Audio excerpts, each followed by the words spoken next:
This episode of Platemark is sponsored by SGCI, Southern Graphics Council International. I'm here today with Executive Director of SGCI, Blake Sanders, talking about the upcoming conference in October of 2027. Blake, tell us about the conference.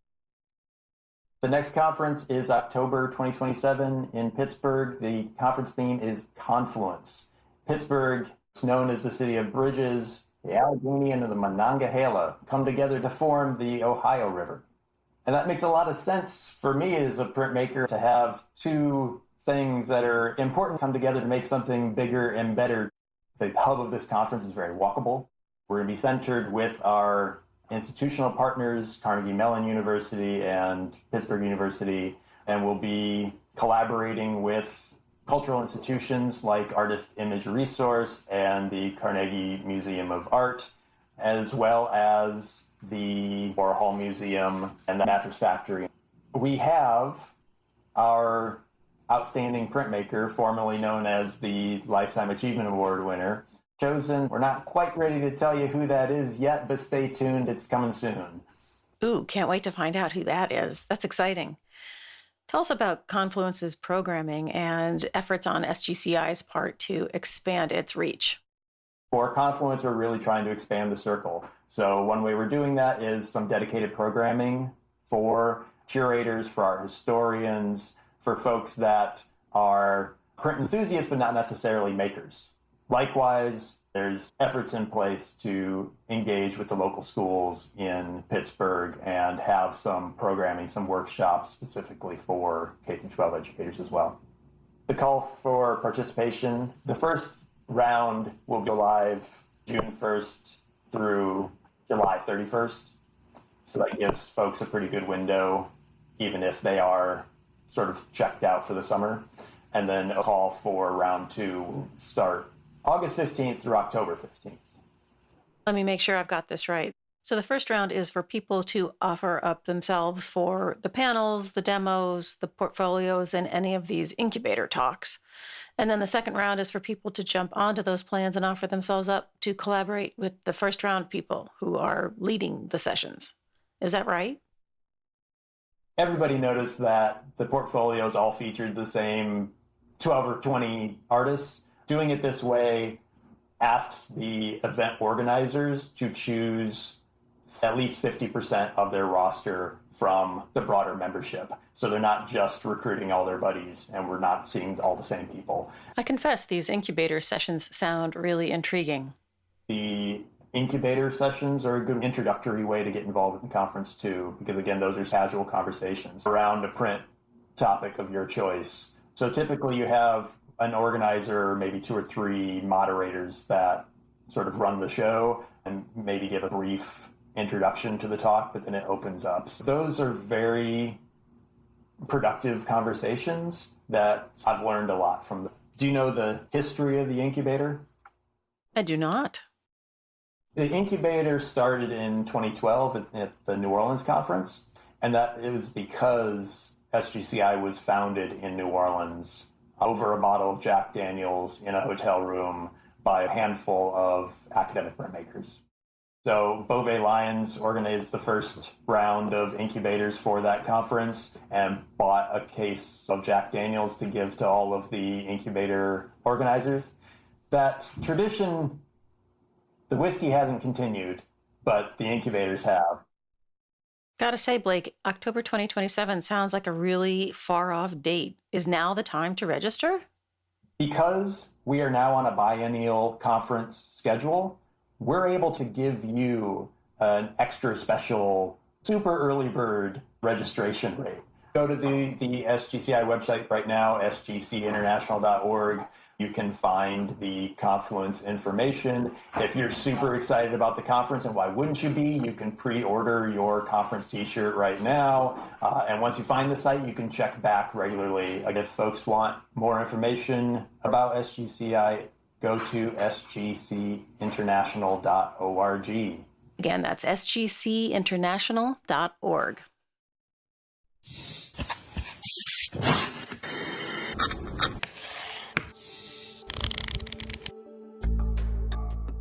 This is Platemark, a deep dive into the world of prints and the people who make the ecosystem tick. I'm your host, Ann Shafer. As an independent curator and fair organizer, I'm on a mission to demystify printmaking and expose the heart of this collaborative community. From the technical challenges to the creative breakthroughs, we're taking you behind the scenes of the art world's most charming corner. Platemark, bettering the world one print at a time. Today, we are traveling to Spokane, Washington, spiritually anyway, to sit down with the powerhouse that is Reinaldo Gil Zambrano. Reinaldo is a relief printmaker, an educator at Gonzaga University, and a community builder who seems to have a hand in everything that makes the print world move. We're talking about his journey from Caracas to the Pacific Northwest, his work with Hello Print Friend as the Spanish half of the pod, and how he's using the democratic nature of print to build a global community. As always, images we talk about are over in the show notes at platemarkpodcast.com. Now let's get rolling. Reinaldo, it's great to see you. Thanks for coming on Platemark. Well, thank you so much for having me. It's a pleasure. You're very welcome. This has been a long time coming, you coming on Platemark, because you are a big part of the Hello Print Friend family. And it only seemed right that you should come on and tell us about that, but also about you as an artist, because obviously you do both. So can you introduce yourself for everybody? Yeah, well, thank you so much for having me here. My name is Reinaldo Gil Zambrano. I am a Venezuelan printmaking artist now living in Spokane, Washington. And I have been doing printmaking for the last 10 years. And the other half of the Hello Print Friend group. I do the Spanish version of it. Right, which I have admired for so long, but I don't speak Spanish. I hear you. Yeah. It's just a whole other layer. Like, I don't even know how you guys manage it, to tell you the truth. Well, it really helps. It's my native language. But at the same time, it has been a really interesting process because I was educated in printmaking in the United States. So I have been using the podcast as a way to enrich and learn the terminology in Spanish and also the different variations that happen in all the different countries in Latin America too, for things such as carving tools, etching presses, or just the regular process itself. And so it's been great to learn all these different layers that enrich printmaking in Latin America through the acquisition of new language in the technical language that we learn. It's cool because there's many ways to do one thing. And that's what I love about printmaking, because everybody's a problem solver and they come up with these amazing ways to get to the same thing. And you're like, wait a minute, how did that work if the other guy was doing X, you know? Exactly. And it's also kind of working with what your environment provides you. Depending on the places where you are, the amount of humidity that you have, the wood that you have available, all these different things play in the type of paper that you use, the type of surfaces that you carve, the type of binding materials that you use. And then at the end, that will be incorporated into the visual language of that particular region. Yeah. A couple of years ago, I spoke with an artist who lives in the interior part of Vancouver, where it's desert basically. And he said the only way that they can manage teaching screen print up there is to use those UV inks because it's impossible otherwise. I was like, what? That's amazing. And I bet that that somehow creates something into the surface of the print at the end, which is amazing. It was crazy. It was totally crazy. So in your work, you are mainly wood, or are you doing linoleum? I work with, well, the purists will say that that is not wood because I use a lot of NDF. I use a lot of NDF and birch plywood. Okay. But mostly MDF because I like to work large. And I know that Tom Hawk might disagree with this, but I just like the MDF after you treat the surface. It's really good for me for the resistance that it provides to my hand, and also the ability to carve wood and into curves and all this different mark making that maybe goes against the grain, and it might be a little bit more challenging with the grain. I haven't tried MDF. Is it smooth? Because I feel like I've done linoleum as, a fourth grader or something, and that was pretty easy and smooth, although I do have a scar on my thumb to tell you that I Good. failed the class. But is MDF smooth like that? Well, it's different. It's powder, right? So the way that you do is you treat the surface with layers of polyurethane and you sand it down and you polish it, and that creates a resistant layer that then allows the tool to carve and sustain all the dust and compact it. What? And I love it. I feel that linoleum is a little bit too soft for my hand. Okay. Yeah, so I sometimes use linoleum for smaller pieces, but for the larger piece, I use MDF a lot. I did not know. See, these are tips and tricks that I love to get out of artists like you. I did not know that you had to prepare the MDF. Yeah, that's how I do it, and it works really well. Huh. Okay. That's new to me.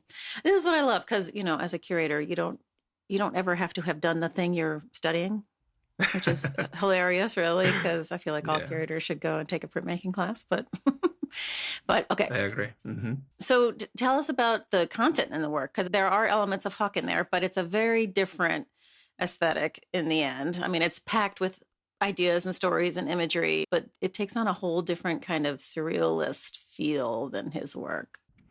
Yeah, I do. I mean, I intrigued by the sense and the understanding of what home means to me. I left home when I was 16 years old to move to Costa Rica to go to an IB school, and then I have been moving to several different places between Central America and North America, specifically the United States.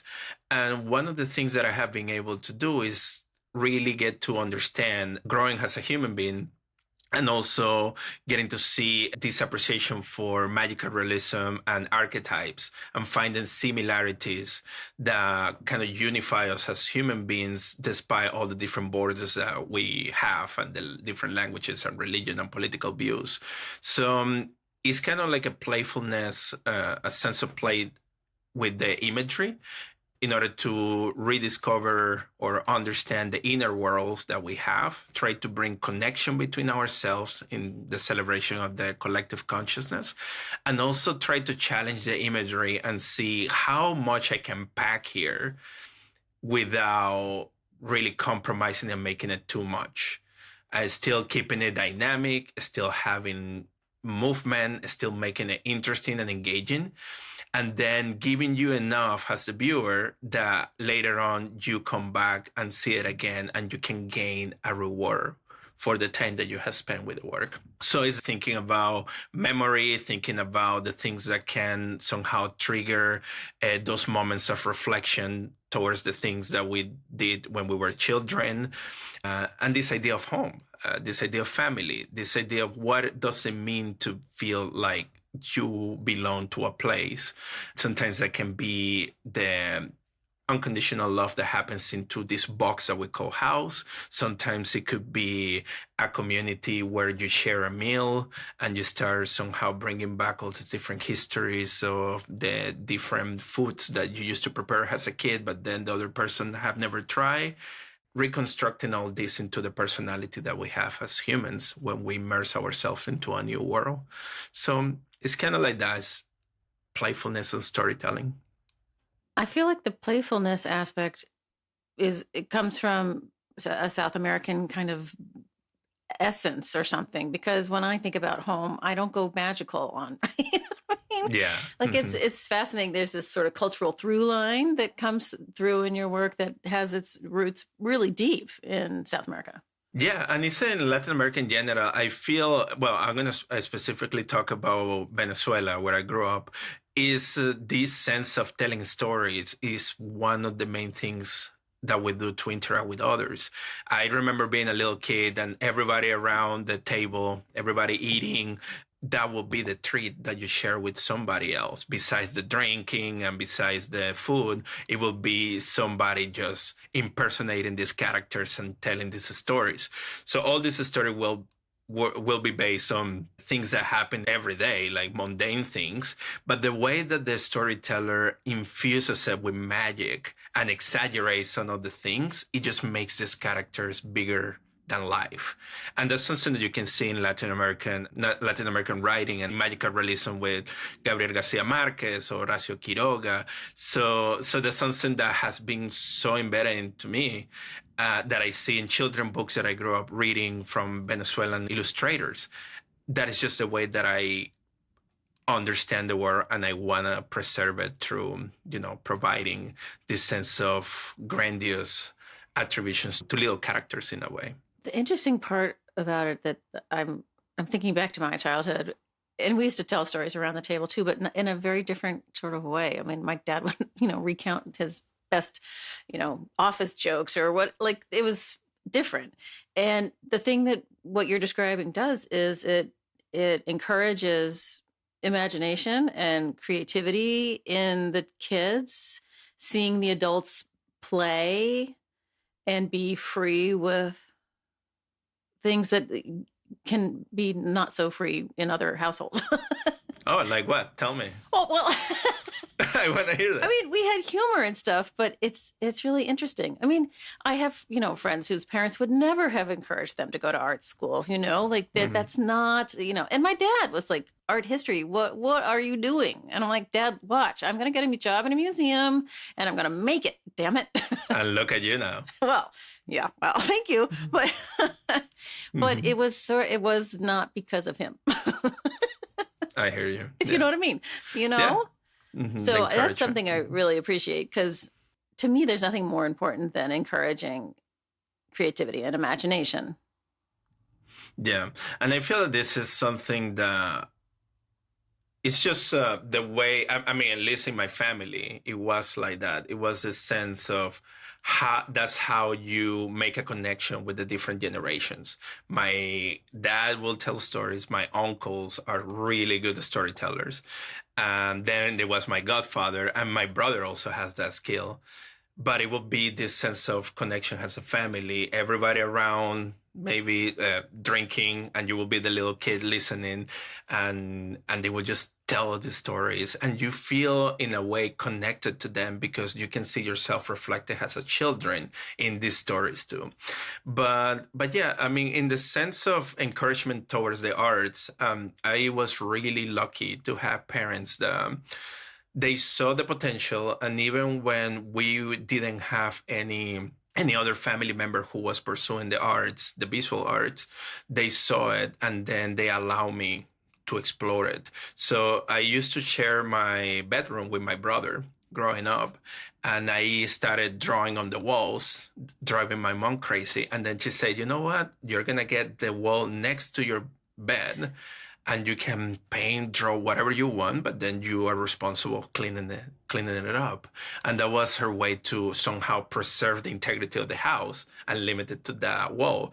But for me, it just gave me so much play time and so much opportunity to dream bigger, to somehow feel that I was embodying that artist. I was making murals. And then I love how people will call me when I was a little kid, and I was wearing these really big glasses. They will say, oh yeah, there goes the doctor, there goes the artist. And I really like to be the artist. And I always felt that was really integrated with me and my personality. So they encouraged me that way by identifying the things that I was into it, and then just feeding it with whatever they could.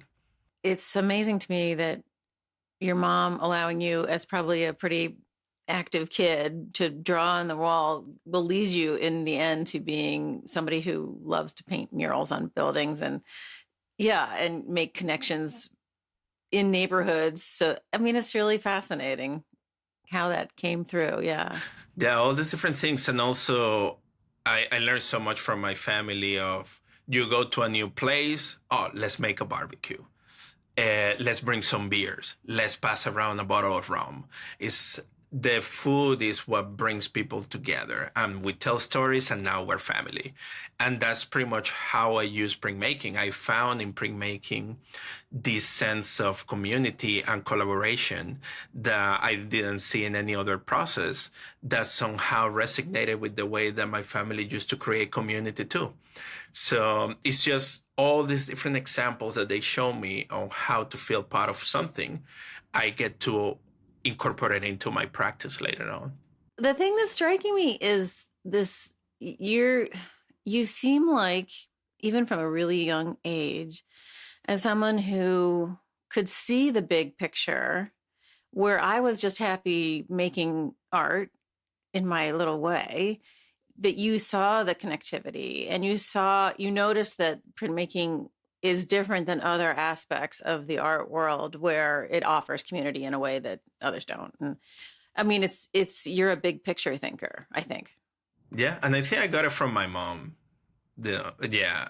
Also, I think the children books that she gave me Mm. when I was a little kid, they also portrayed all these different realities. The fact that a little bunny can be so funny and has personality, and the fact that there was this alligator that wanted to cross across this river in order to meet this other animal because he was in love with. I feel that this sense of magical realism also pushes boundaries and makes you think about a collective instead of an individual. And it has a lot of cultural influence on it too. But it's true. Like, I mean, I was painting this or drawing these Pokemons in my wall with chalk, and I was dreaming like, oh yeah, I can see myself one day painting a wall, and it's going to be really cool, and I'm going to be in a museum. I was telling my mom the other day, we were talking on the phone, that she used to take me to the National Gallery in Venezuela. And as a 10-year-old, I told her, like, one day I'm going to have a show here. And she was like, yeah, okay, I know, sure. But this the thing is, like, I feel that somehow they nurture this way of thinking big, and it's fine. And it's okay to dream big, and then eventually you will figure it out. And I think that in my life, I have been able to meet people that think that way, and now they become my friends, and it's amazing to see how they also had that vision. I can think really big about something, and then I'm gonna break it down, I'm gonna ask for help, I'm gonna be vulnerable in order to connect with other people so they can help me out to bring this into fruition, to materialize it, and then at the end it's gonna happen. Boy, I so admire you. Oh, thanks.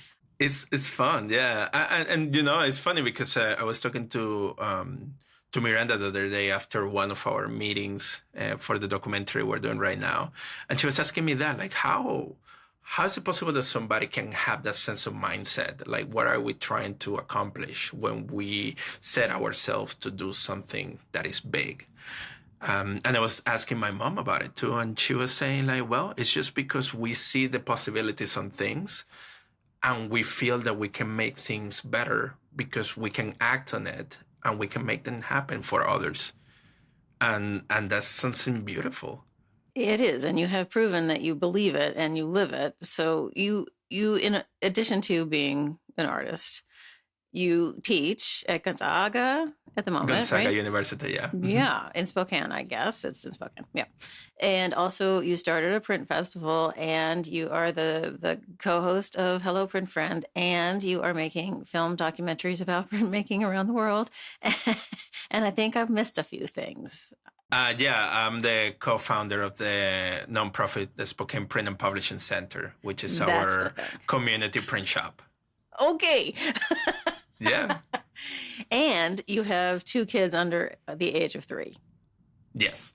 Okay, so anybody listening, and I know there are a lot of us who have had children or have children still, but are not that young and know exactly where you are and are going, holy baloney, how in the world is he doing it?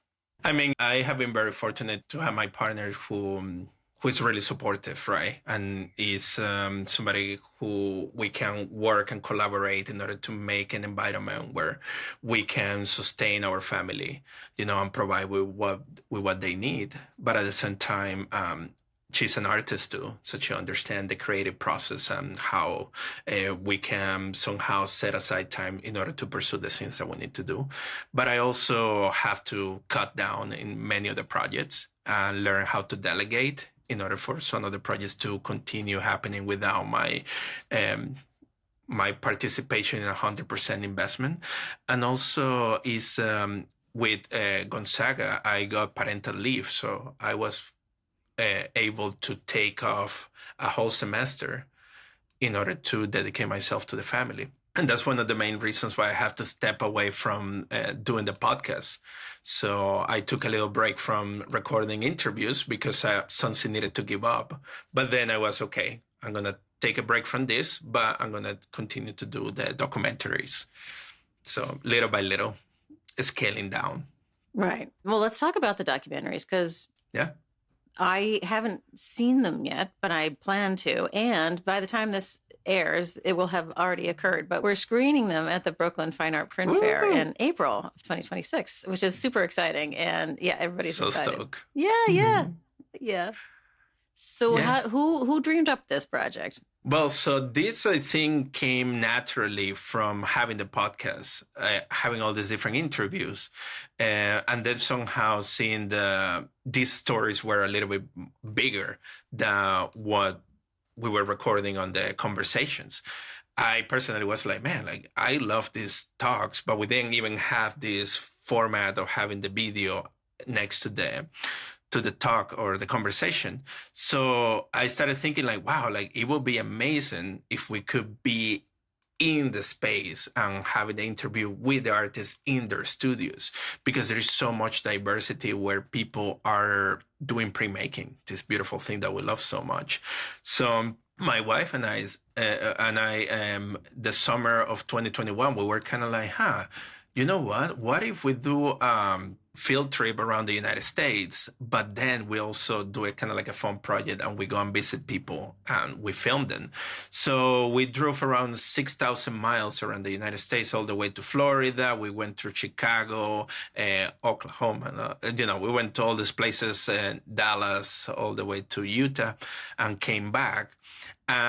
We just started contacting artists and say, hey, we're going to be in your city. Like, can we come by and just film you? And we were doing it with our phones. Really, just let's do it. And then at the end, that became this series of mini documentaries of 12 different episodes that we have in YouTube in Hello Print Friend. And it was amazing. And that kind of just shows that was just a little bit of the world. And then is, okay, what other stories can we tell? This is not just artists printmaking in different places, maybe in their basement or maybe in this awesome facility that the university provides. But what about if we start thinking about the history of printmaking, how that has shaped communities? For example, Oaxaca is a location that many artists that we have interviewed call is the Mecca of printmaking. What makes a place so amazing? We need to go and see it. We need to show it. And then it was like, Puerto Rico, the whole history of Puerto Rico has a colony, and how they, even despite all the difficulties, they were using graphic arts as a way to bring a voice to the voiceless and show the resilience towards all these different political issues and sense of oppression of their own culture. So we need to tell that story, because what happens also, I don't know how you feel as a printmaking expert, but it feels that when you are in love with printmaking, you are also an educator. You need to show somebody what printmaking is. And then once they understand it, they realize that printmaking has been around them forever, but they just didn't know how to identify or call it. So that's basically what happened. That was the natural transition from the storytelling, from the interviews, into something that can bring imagery, can bring sounds, can bring history, and then somehow really celebrate this technique that has been shaping human history for so long, but maybe haven't been in the spotlight. So we just wanted to fill that void too. You're like a visionary, I swear to God. So the thing that I've always been curious about, and I re-listened to your episode with Miranda, which was way back in the early days of the pod. Mm-hmm. And it's clear during that interview that you haven't pitched to her yet that you want to bring Spanish-speaking episodes to the... So I want to know how that conversation went. Yeah, it was funny because I knew about the podcast when I went to SGCI Dallas. That's when I first heard her. And then I sent her an email like, hey, I noticed that you're doing this podcast. I listened to a couple then. If you haven't had a Venezuelan artist yet, here I am. And then she replied like, I haven't. Do you want to come by? So that's how I got my foot into getting an interview. But then I noticed that she had somebody else doing the Spanish version. So she already had an intention to somehow create this bilingual podcast. But the person who was doing it wasn't a native speaker. So you can see that there was a little bit of issue of really getting into the core of the conversation and really taking advantage of that opportunity of talking to an artist. So I just told her, like, hey, if by any chance you want to continue doing this, I'll be happy to help. And then I was talking to Ashley, my wife, like, oh man, it would be amazing if I could do the podcast interviews for Hello Print Friend. And then like a couple weeks later, she sent me a message like, hey, do you want to do this thing? Like, hell yeah. Of course, I want to do it. And that was the beginning of the collaboration. And we did it. I mean, I think I recorded around 110 episodes in Spanish. Whoa. Yeah. And then we continue doing into the film part of it and expanding. Mm-hmm. Right. If somebody was to say, hey, we need to add another language set of episode, what language would be next? Well, that's a really good question. And I will say Portuguese. Oh. Because Brazil is a huge country with hundreds of millions of people. And they have also a rich culture and history in printmaking. So that would be another amazing environment to jump in and really get to investigate. Nice. I've been there twice. Oh, great. For work things, believe it or not. And I was seriously impressed with the entire enterprise. Like, it was just, Rio was so stunningly beautiful. You went to Rio? Nice. Oh my gosh. And then we went to Sao Paulo. And yeah, I mean, I was like, this is another world, but it's, it feels familiar, but not familiar. Like, it's so fascinating. That's exactly. Great. Yeah. Yeah, I think that will be the next step. Okay. So whoever is listening to this who speaks Portuguese and want to dive into that, let us know. Yeah, get in touch. Oh my God. In the mix and all of this stuff, and I don't remember which year it was, but you got the SGCI Mid-Career Award, did you not? Yeah, that was this year. Was it this year? Oh, in Puerto Rico. Yeah. Oh. How did that feel? It felt really good. I feel kind of unreal, very surreal, to be honest, because I mean, SGCI is a huge community in printmaking. The previous people who have won it, I mean, we have Walker, we have Aragon, we have Garcia, Lake Garcia. So it was pretty. At first, I felt really honored to be nominated, and then when they told me that I won, it felt really good. It felt really good. At the beginning, I was kind of like, wow, this is very surreal. And then I had my friend Lars Roder, when I was in Puerto Rico receiving the award, he was just making fun of me, like, oh yeah, now that you're a big career, everything just goes downhill, you kind of scaled him up. So yeah, it was awesome to be recognized by this growing community, and just to be celebrated in that community. That just feels great. Did you have that sort of imposter syndrome thing? Like, I'm not mid-career yet. Thank you so much. Yeah. Yeah. Exactly. Because I didn't know really what it meant, right? The mid-career. And recently I was in a conversation with a curator who is pitching one of my exhibitions in Venezuela. And she's saying, well, we're pitching it to our director because we really feel that you have the work and the accolades to do it. But it might backfire. It might be an issue that you are too young.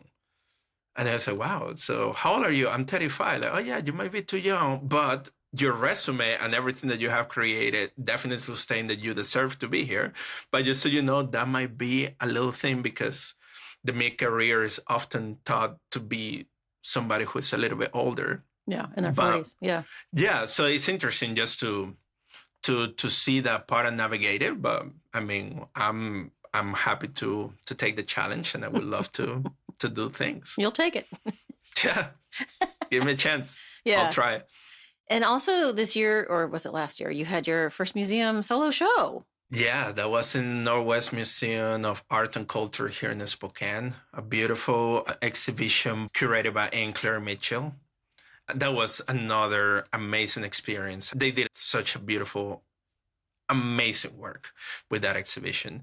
The narrative, how they did it bilingual, the way that they put together all the blocks to celebrate the craftsmanship of the carving. Oh, I nice. had a 3D installation. I did all these paper birds coming from a woodcut. I did even a wood paste wall. It was amazing. It was amazing. I remember that when I was installing the wood pasting, and everybody was just moving all these prints around with gloves and stuff, which was great. Everybody left for lunch, and I just sit down on the floor, and I just remember being a little kid dreaming about something like this. And I was just sitting there and taking it in, and it just felt amazing. It just felt like, wow, yeah, this is it. I mean, I was next to my 10-year-old Reinaldo painting his wall, and I was just telling, hey, dude, look, things are looking up pretty good. And then when they did the opening and have the mayor of the city there and have so many people around, it was just so beautiful. So beautiful. People that have been helping me for the last 10 years were able to be there and see the kind of like the culmination of that particular journey, but the beginning of many more. Wait, you said that you have only been printmaking for 10 years. Is that right? Yeah, I started At 25 in 2015 when I was in grad school. in grad school. Yeah. So wait, when you were an undergrad at Idaho, Yeah. what were you what is your BA in? Drawing. Oh, I my was doing gosh. a lot of drawing. I was doing charcoal drawings, really big charcoal drawings. And then my last year, this professor that I have, Goran Fasil, he was the one who challenged me and said, like, hey, you should take your drawings and make them 3D. So I made this installation, immersive installation, where I was using drawings to build a house with a landscape. And I have like hanging clothes with a patio. And inside the house, I infused the cardboard with coffee to kind of like play about the playfulness of memory. And I recorded my dad whistling. And then I make this loop sound inside the house that sounded like birds, but it's basically how people in the barrio will communicate in the distance with whistling. Oh. And then I went and the Wait a day minute. Wait. Say more about that. about the whistling. Yes. Communicating what? Oh yeah, no, I mean that's when you're calling yourself. Like for example, my dad has a particular whistling that he will use with my brother and I. So when we will be playing in the barrio, he will call us from the floor 15 of the house, and he will just whistle, and we knew that my dad was calling us to eat or we needed to go. What? And that's how you call your friends to, Mexicans do it too. Like when you're driving and you come and pick up your friends and your homies, that you whistle and they know that they need to come out. But, okay, so this is not a thing that I grew up with. So I'm I'm fascinated. Yeah. So, but it's a way to get someone's attention. It's not, you're not communicating like a secret language with. Well, here's the thing. For us, it's just to call. However, if you want to get your mind blown, I need to send you this. So there is this community in Peru in the Andes who live in the mountains that they have developed a language that is based on whistling. What? And it's inspired by the birds. I'll send you that video and you're going to get your mind blown. Whoa. It's beautiful. That's amazing. Oh my God. Okay, so but before we move on from this BFA that you got at Idaho, this professor said 3D, but who said you should really try printmaking? Well, so I went to grad school, right? And I had a friend who was next to me in my studio, in my MFA grad student, studios. His name is Tim Han. He's from Korea and United States. He saw my large drawings, the really big charcoal drawings that I was doing. And he noticed that I was seeking to gain certain graphic quality on them. So he told me, like, dude, you should check out relief printmaking. So he brought some books, he gave me a tool and a piece of NDF, and it's like, you should try it. So I started carving, not knowing what I was doing, like draw with pencil, and then I carve it, and I was smearing all the drawing. But during that week, Professor Jim Bailey from the University of Montana, the director of Matrix Press, he came as a visiting artist, and he was doing a demonstration of how to use woodcuts to print t-shirts.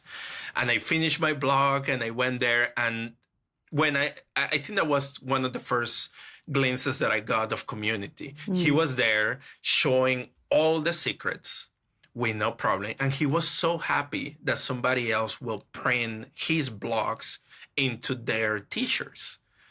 It was a sense of, giving away things. And that kind of like shocked me, because I said, wow, in grad school, I just saw another artist who was a painter came and did a lecture, and he was so reserved, right? Like everything was just really uptight with a sense of ego there.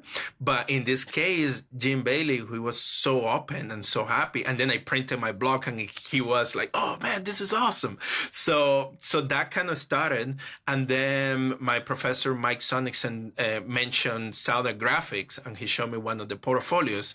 And that year was Portland. And we just went. I went with my friends. That was the thing that really blew my mind. Ah, interesting. Yeah, so I went there. I met Tom Hawk, and then I met other people, right? Like, and I saw the desert pyramid, the pyramid desert portfolio with horned toad, and I saw all the incredible things that people are doing with printmaking, and then the camaraderie, like how they will get together at the bars and everybody will just talk to each other, and a lot of beers and hanging out. That was just like, oh, this is my people. And so I'm getting the graphic aesthetic that I want to accomplish in my work.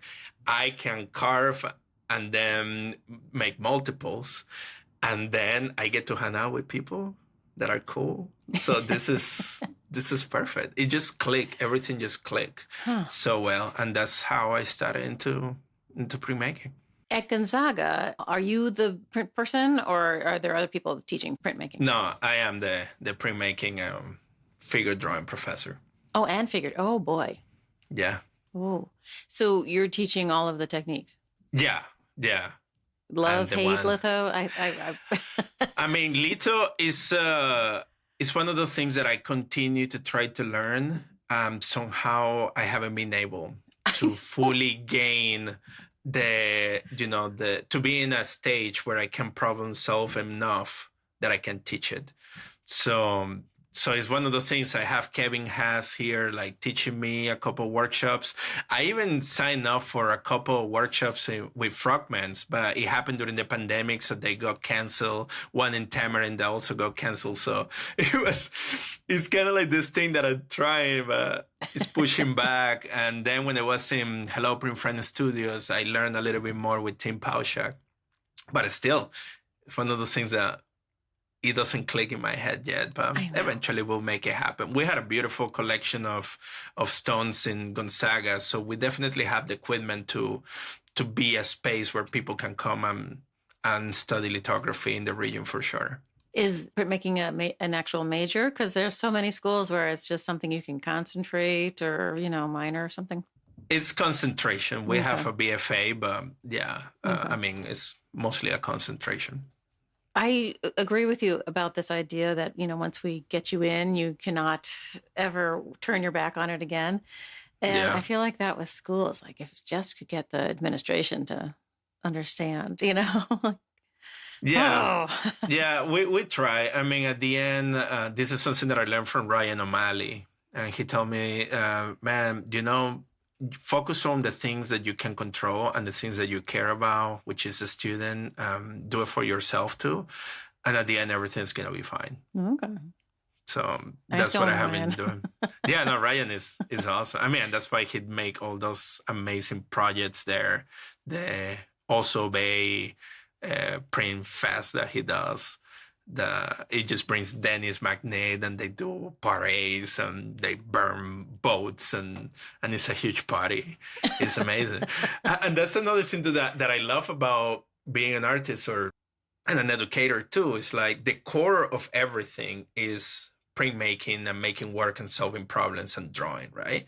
But then there is so many possibilities.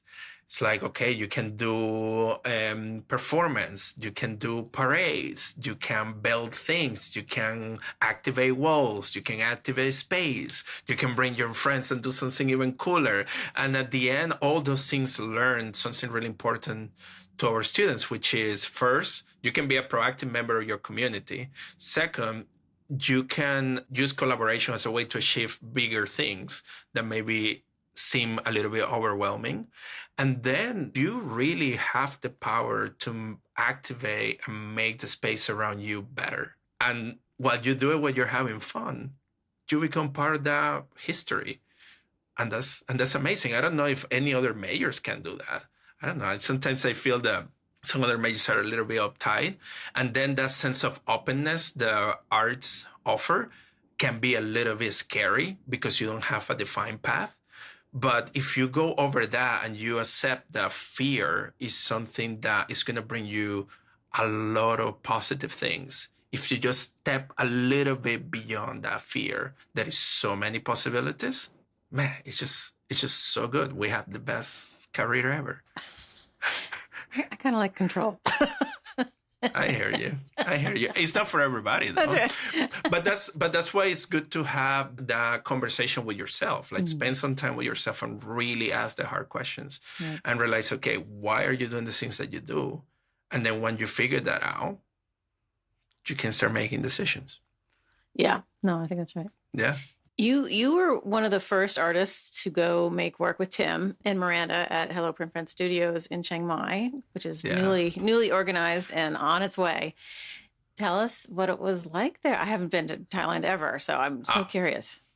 Well, the first time that I went to Thailand was when I was an undergrad. We went to Chiang Mai. We went to the Golden Triangle between Burma, and it was great. Like, it was so beautiful. It's a beautiful place, so rich in culture, so much gold leaf, and the food is insane. That was a really amazing experience. To play takra, to go with the refugees, and get, even when we were not speaking the same language, we found commonalities on playing soccer, barefoot in the under the rain, playing takra, eating food, eating fish, surrounded by all these flies and stuff. It was awesome. But then this time when I went back, we went to Chiang Mai. They have an amazing space with a beautiful gallery that Miranda is curating. And it's a really good place because, Tim does a really good job really getting to practice that sense of collaboration with the artists. You feel that you are doing something together. You're building something together. And it's a good exercise too, because it allows you to be a little bit less uptight and notice that in the lacking of your own practice, the other person can definitely combine and elevate what you're doing.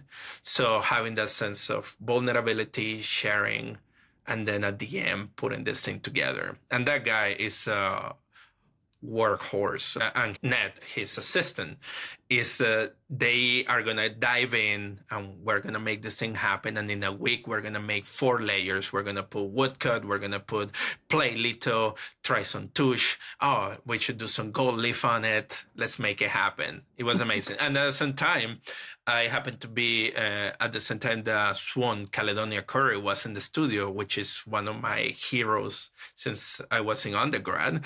And that was an extra layer of awesomeness. Like, I could be there talking to this person that I admire so much. And she took the time to see my exhibition that was on display there and really show them, how people say that don't meet your heroes, but she was totally the opposite. She was somebody who really cared, was present, and taught me so much, even in the few interactions that we had. And then we even barbecued together for the opening of my resection. Like, we were feeding everybody. We cheered to the muses with a piece of meat. It was great. Miranda did an amazing job hosting. Tim did an amazing job working. It's a great place to be. And also, if you walk around, the whole community, the whole creative community there is so happy that you're there. They want to show you all the top-notch studios that are around, like Cat Studio with KittyCon, the amazing work that they do there. It's like 4 floors of etching madness. And then there is people doing screen printing. There is people doing amazing ceramics. It's great. Like it's a dreamland in that way. So it's great. They are being able to bring that sense of printmaking and building up a studio that is going to bring more people to enjoy also that amazing creative energy that happens in Chiang Mai. Right, sure. They are open for business people. So shoot Miranda an email. But also, while this was all going on, Miranda began yet another aspect of Hello Print Friend Studios, which is to publish a monograph book on you and your work, which I honestly, I'm like, I don't know how you are managing to get all this to both of you, honestly, the two of you. Like, stop it. I can't keep up. But how did the book thing come about? It was in one of those conversations after the mid-career. I think we were in Thailand, and she said, hey, you know what? Any mid-career artist needs to have a book. And I was like, okay, how do we do that? Because that's the amazing thing of having a collaborator, somebody who thinks the way that Miranda does, is here's the idea, and then there is often followed by, how do we do that? How can I help? What can we do? What it will be the first step? So then it's like, okay, let's get all the pictures taken. So I call one of my friends here, photographer. Okay, let's document the whole work. What else we need? Oh, we need a curator to write an essay. Okay, I contact one of my friends who curated the show at the museum. Hey, would you like to collaborate with us? And then I asked Mary Ferrell to do another one. And then Miranda wrote another one. And then little by little, you just make a shared document and start dumping ideas. And then you make sure that you have dates. You put dates in the calendar when you're going to check into the project. And that's how you get shit done. You know, basically, okay, next week we need to do this. And then you little by little put those things together. And at the end, they shape and happen. So that's how the monograph came. We have been able to distribute it. We have sold... I think I just saw like around 100-something copies here that she brought with Tim in her suitcases. And then she's shipping me a little bit more. And then we're just trying to distribute it and pass it around. But she also noticed that in Thailand, publishing is really affordable in comparison to the United States. That was my next question. It was about the money. Exactly. So that's how we did it. You know, like we evaluate how we can make things happen the cheapest possible way. And then, you know, basically like figure out how to fund it. And then that's how we make it happen. You know, it's the fundraising part. Like, I just want people to give us money so we can do all the cool things, you know? Like, it's so much work. But you know what usually happens, and that I notice with all the different things, the Print Fest, the shop and all that, is that what can you really control? What are the things that you can make happen with no money? And then once you start building something, that momentum is going to attract people to believe in you and then bring you financial support. Because I noticed that when we started the shop, I did fundraising videos and stuff like that. We didn't get any money. But then once it started growing and happening with whatever we could, with the support of our community donating things and stuff like that, then the money started to come. So sometimes I feel that could become kind of like an excuse for us that, oh, I cannot do this because I don't have this financial thing. But try to break it down to the things that you can control and you can build by yourself. And then things will start to happen, especially when you start developing that trust on people. Like people will start to trust you and they like you and they see that you can get things done. Then they want to be part of it, you know. Yeah, no, you brought up a good point, which we hadn't touched on really, is the shop you formed in Spokane, which is a community-based, who's running it when you're home tending the kids in the diapers? Yeah, so, well, I co-founded. So we were 5 people in total. So in Spokane, we noticed that there was a void. We didn't have a place to print. So I started RGC prints in my own studio, and I got a grant to get a press. And then there was this group of 3 people doing a silkscreen leather press. So in another shop. And then they kind of wanted to move to downtown. So we came together. We had another friend, Dorian Carajalios, who is a bookbinder, Derek Freeland, who is a comic book artist. We came together, found a space, started SPPC. So it have been different people going into the board, has board members. Some people have come and go, but basically the way that we do it is like each one of us takes care of one particular area. And now we have all the different printmaking processes in the shop. And then we also have members. So the way that we like to do is that we have members that use the shop, they take classes, and then eventually they start stepping into leadership roles. So they start hosting hours, then they start organizing some of the processes or events, and then moving all the way to eventually going to the board.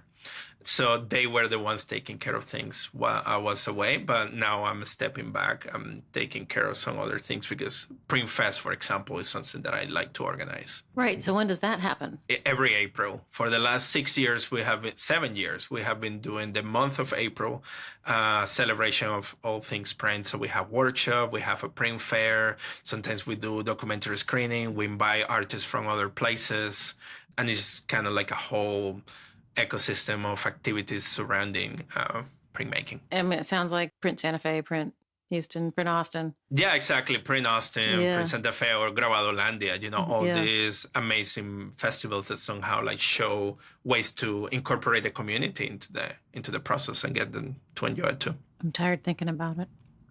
Why? I mean, I'm organizing a single print fair in Brooklyn. Well, that one is huge. Well, thank you. Yeah. Yeah, it's coming together. It's I think we have 43 gallery / publishers, print shops, and amazing 8 schools and 14 self-representing artists. Although some of those self-representing artist tables are a couple of people. So yeah, that's really, really amazing. Congratulations. Thank you. Did you feel that when you had that idea, do you feel that it's hard for you to enjoy the process? That's a great question. During the fair itself, I'm there every single second because, as I like to tell people when I'm wandering around, this is my prom. Like, I'm the belle of the ball. And it's the best. It's the best. I love connecting people, and I love seeing people geek out over prints and stuff. The process of putting it together it can be challenging, honestly. I'm the person who tries to fill all the booths and do all of that sales-ish stuff. And, nobody can commit. Like, it's hard because people are unsure about the economy, and people are like, I need to wait to see how Miami goes. And I need, there's always a thing that makes the putting it all together slow.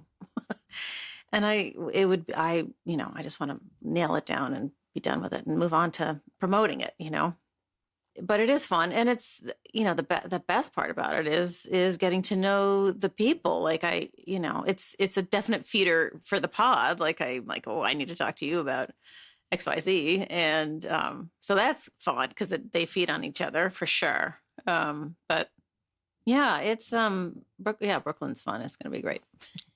Yeah, I'm really excited. Thank you so much for, extending the invitation to show the work. I do like to encourage people who I think are good artists to come. Oh, thank you. I appreciate that. Yeah. I also noticed that, you do that with your podcast. You definitely do research, right? To bring people. I was glad to see Raimundo being one of your guests. That was a great talk. And I love the work that he's doing and how much he has been growing. So yeah, that was great to have that in your archive. He was, I think he was the youngest artist that I'd ever talked to. But that happened because we went to MAPC. True, and I went out to MAPC a year ago, and he was helping Jason. He had been filling in for Jason for the semester, and so he was, front and center in those demos and the electrolytic etching studio and stuff. And he just looked so happy in it, and being there. I took this picture of him, and he was like, that's the best picture anyone's ever taken of me.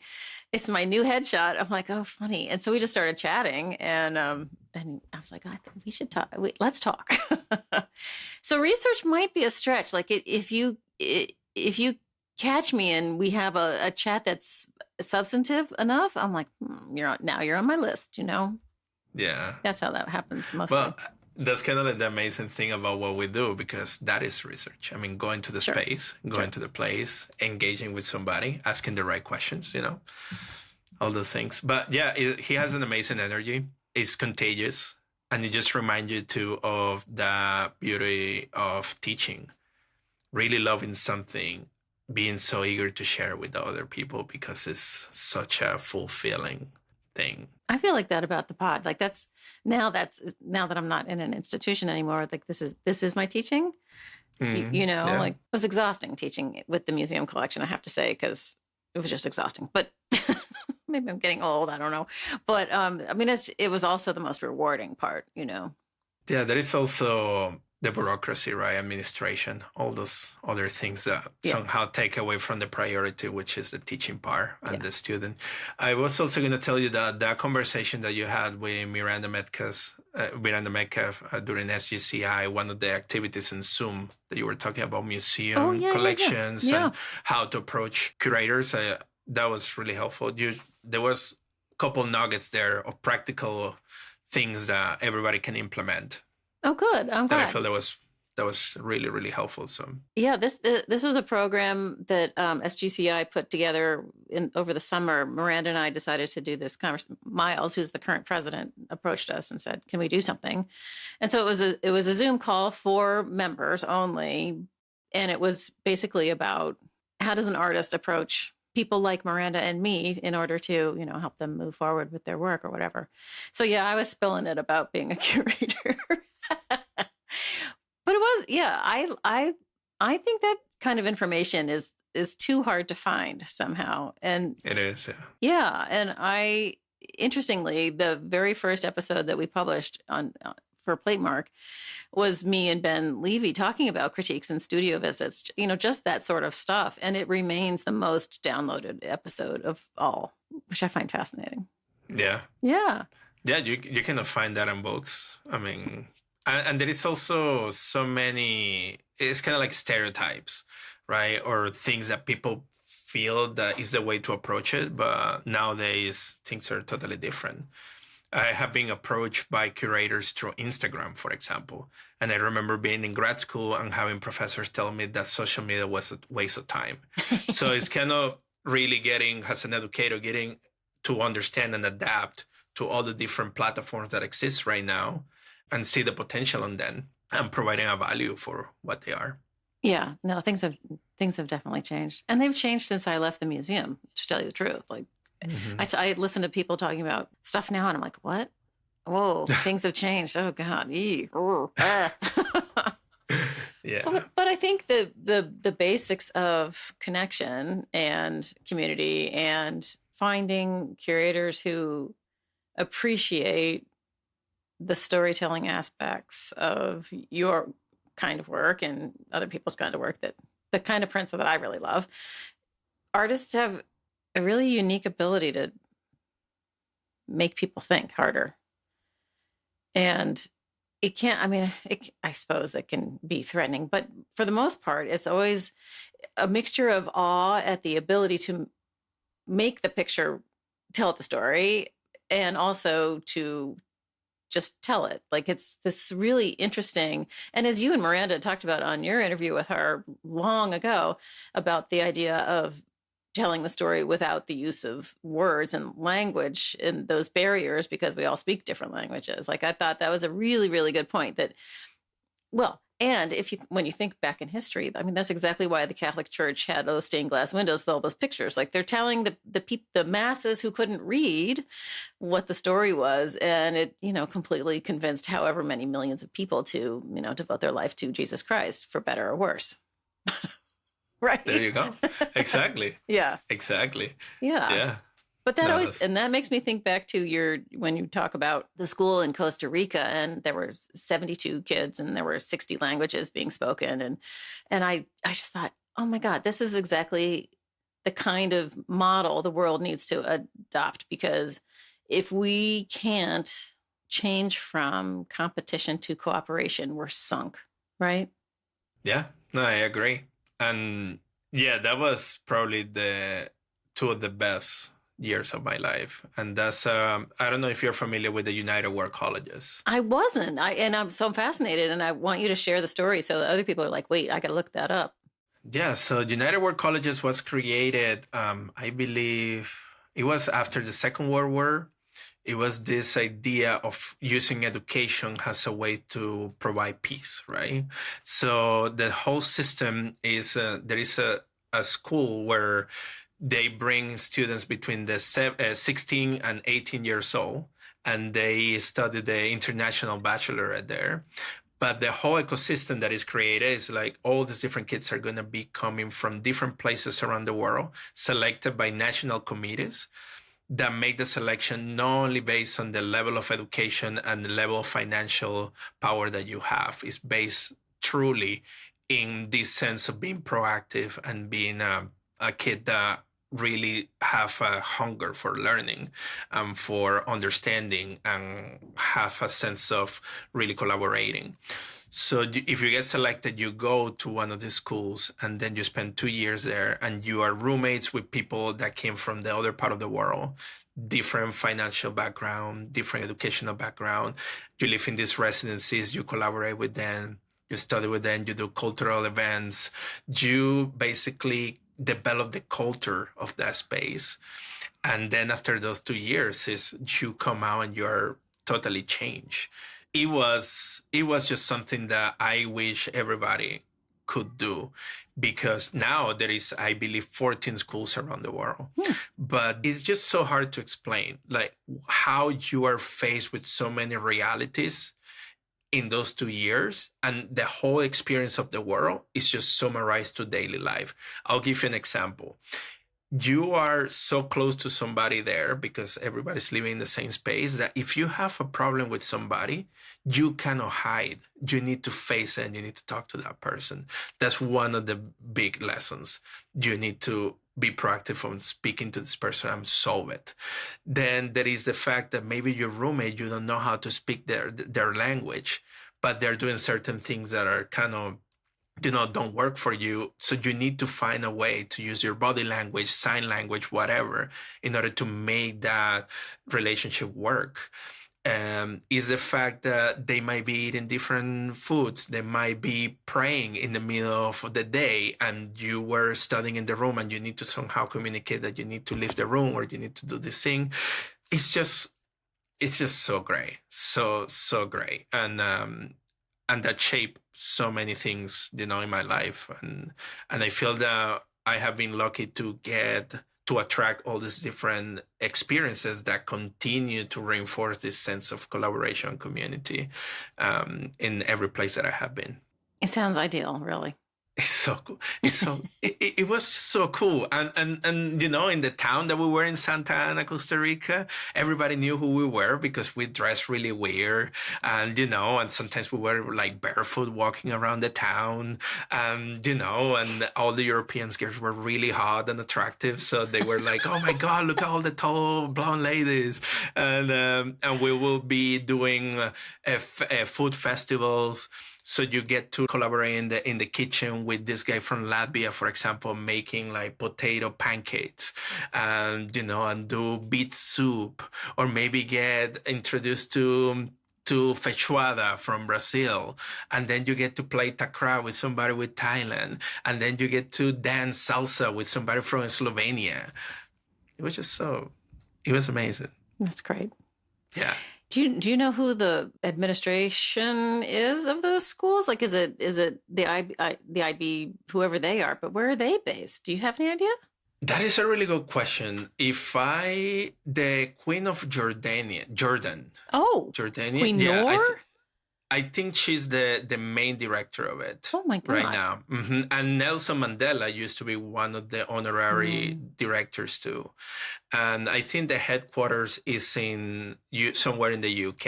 Okay. And that's where the first school was founded. And it's a castle, actually. And each one of the schools, depending on the country where they are, they have a different feature or attribute. For example, Costa Rica was all about sustainability because the country is really heavy ecological sustainability. And then there was one in Venezuela that was all about agriculture. And then there was one in Pearson, Canada, that was all about this relationship with the ocean. So Italy, the one in Italy is all based on music. Oh. So wow. Yeah. So I think that's how, and each country has a national committee that selects people every year. Wow.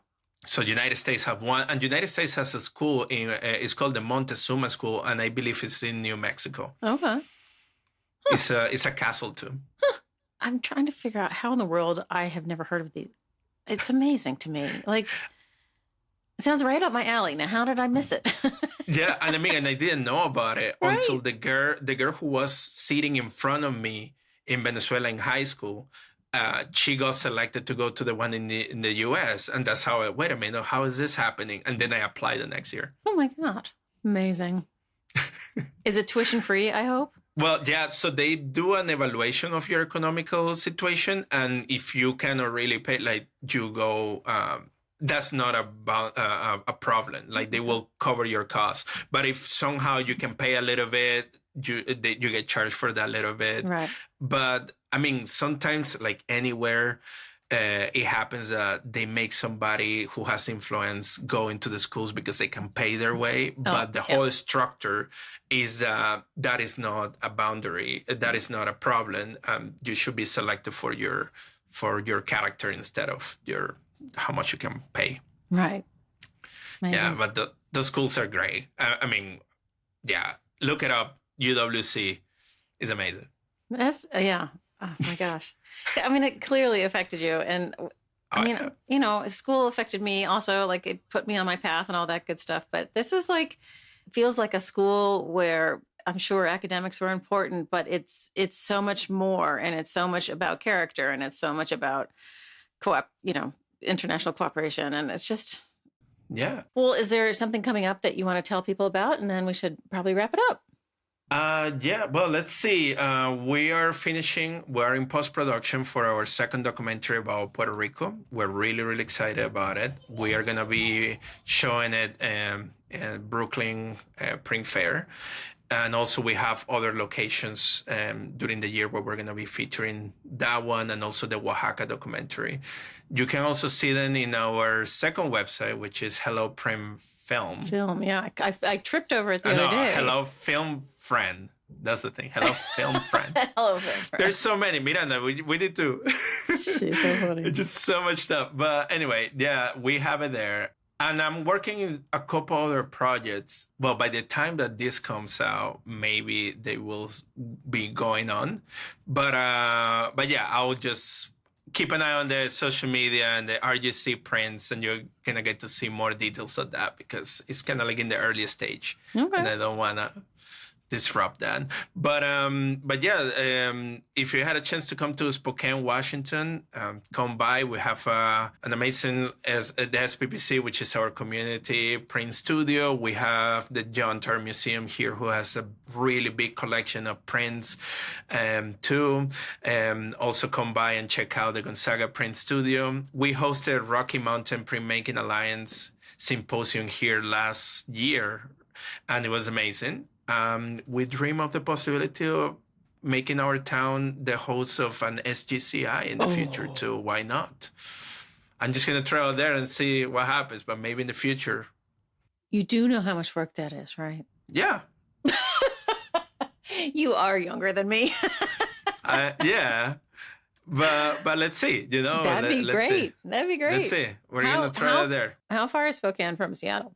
4 hours. Okay. I have a brother in Seattle, which is why I'm asking. So. Oh, cool. Yeah, come by. Yeah, it's a beautiful drive. Oh, totally recommend it. Don't do it during the winter. So beautiful up there. Yeah, right. Besides that, yeah, Coeur d'Alene, all that, Montana, amazing. Yeah. But yeah, I'm just gonna put that out there and let's see what happens. Okay. Exciting things are happening here. We're super excited to continue doing projects that seem overwhelming, but they are worth doing. And we have really good, reliable team that, help us face challenges, and we continue to learn and grow. You're one impressive man, Reinaldo. And you make great work. Thank you. I appreciate that. Yeah, I feel appreciate like we that. didn't talk enough about your work. I'm sorry. There's so many other things. Yeah, and this is all part of the practice, I believe. This is all part of the practice because the main core is printmaking. So it's taking the shape of a film, it's taking the shape of a festival, it's taking the shape of printed matter on paper. I mean, it's all so good. Hopefully by the time that this comes out, I have already conquered lithography enough that I can, do it more. Well, yeah, when I send you the tape to edit, you can pull the litho part out because you're an expert. Yeah, right. Man, that thing doesn't click. It doesn't make sense. I know, I agree. It's witchcraft still. Yeah. All right. Well, Reinaldo, thank you for coming on Platemark. It was a delightful afternoon to talk to you, and I really appreciate you doing it. Thank you so much for having me. Hey everybody, thanks for listening to my convo with Reinaldo Gil Zambrano. I am always struck by Reinaldo's ability to make the act of carving feel like a communal invitation. If you are ever in Spokane, you know exactly where to find the heart of the print scene. You can find links to Reinaldo's work and the Spokane Print and Publishing Center, along with some images in the show notes. Thank you to Reinaldo for being a great guest. Thank you. I so am in awe of all that you do. I also have to send out a thank you to my team. Thanks to Dan Fury of Extension Audio for being my sound guy. Thanks, Dan. And to Uncle Michael Diamond for the use of his original music. And one also to Skip Barnhart and Lee Turner for sending me sounds that make up the intro and outro of each episode. And I'm thrilled to say once again, this episode was sponsored by SGCI. Go to their website and check out all of their offerings at sgcinternational.org. I'm Ann Shafer for Platemark. We'll see you next time.